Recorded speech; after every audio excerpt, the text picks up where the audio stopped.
কত হলো দিদি? দুটো চা আর দুটো বিস্কুট, 30 টাকা হয়েছে। আচ্ছা ঠিক আছে। এই মাসি ফোন করছে, দুপুরে কি খাবি বল? তুই যেটা খাবি সেটাই বলি দে। আর তুইও না, সবসময় আমি যা খাবো তাই খেতে হবে না। আচ্ছা ঠিক আছে। হ্যাঁ মাসি, দুপুরে বিরিয়ানি করে দেন। বাবা, আমি খুব অসহায়, আমাকে কিছু সাহায্য করো না। হ্যাঁ হ্যাঁ নিশ্চয়ই। এই নিন। বাপ, তোমরা অনেক ভালো, তোমাদের ওপর আল্লাহ খুব ভালো রাখো। এই আমি 100 টাকা দিলাম, তুইও 100 টাকা দিলি, কেন কিছু টাকা বেশি দিতে পারতি?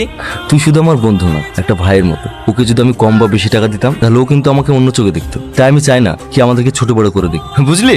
তাই আমি সমান দিয়েছি। তো তোর বিশাল বুদ্ধি রে, এত বুদ্ধি লিখফাস কি করি? চাচা লেট হয়ে গেল। এ থাম থাম থাম থাম, কি হলো রে? তাড়াতাড়ি বাইরে আয়। ওই দেখ আমাদের গাড়িতে মেয়েটার কি অবস্থা হয়েছে। সরি, কিছু মনে করেন না, আসলে আমরা বুঝতে পারিনি, আমাদেরকে ক্ষমা করে দিয়েন। রুমালটা দিয়ে মুখটা মুছে নিন।